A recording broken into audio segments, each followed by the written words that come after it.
7 چیزوں سے پہلے نیک اعمال میں جلدی کرو. تم کس انتظار میں ہو؟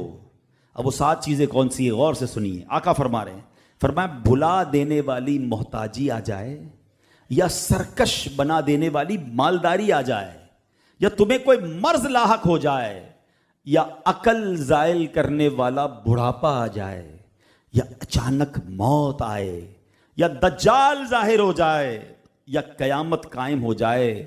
اور قیامت سخت مصیبتوں والی بہت کڑوی ہے. ترمذی شریف کی میں نے آپ کو حدیث سنائی ہے.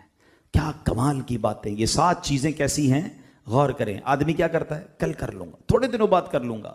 کبھی تنگ دستی آ جاتی، اچانک پیسے چلے جاتے ہیں، کوئی نقصان ہو جاتا ہے، اب بندہ مال کمانے میں مصروف ہو جاتا ہے، قرضے اتارنے میں مصروف ہو جاتا ہے، اب اسے نیکی کرنے کا ٹائم ہی نہیں ملتا. بلکہ بعض اوقات پیسے ہوتے ہیں، لوگ کہتے بھی ہیں اللہ نے بہت دیا، آپ کو اللہ کا